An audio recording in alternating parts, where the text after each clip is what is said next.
Might have some friendly advice about Corypheus. You and I did fight him, after all.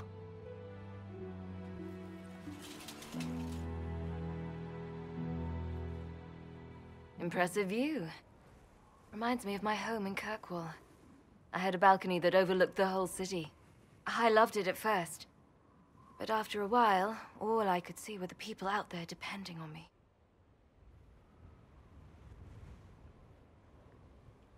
You're lucky it was just a single city.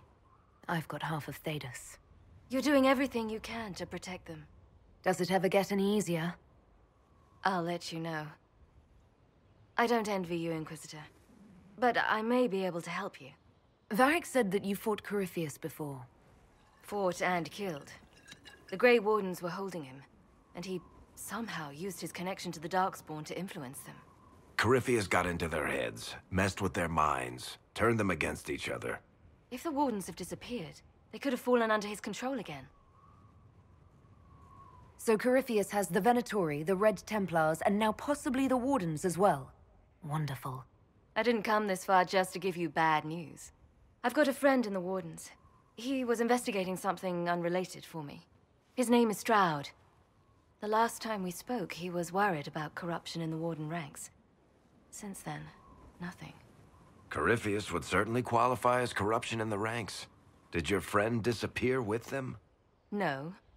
He told me he'd be hiding in an old smuggler's cave near Crestwood. If you didn't know about Corypheus, what were you doing with the Wardens? The Templars in Kirkwall were using a strange form of lyrium. It was red. I'd hoped the Wardens could tell me more about it. Corypheus had Templars with him at Haven. They looked like they'd been exposed to the lyrium you describe.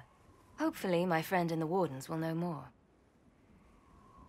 I'll take any lead I can get at the moment. Good. I'll do whatever I can to help. Corypheus is my responsibility. I thought I'd killed him before. This time I'll make sure of it. Inquisitor. You said you thought you killed Corypheus. The Grey Wardens had him imprisoned. They used my father's blood in a ritual to seal Corypheus inside. But he could still reach out and influence the Warden's thoughts. He sent them after me. And I didn't just think I killed him. When the fight was done, he was dead on the ground. Maybe his tie to the Blight somehow brought him back, or maybe it's old Tevinter magic. But he was dead, I swear it.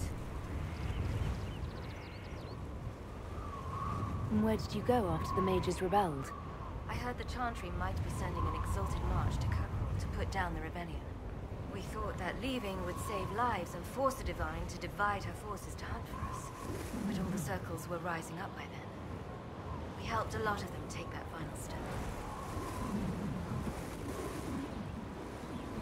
I assume Varric's been feeding you information about the Inquisition. What did he say about me?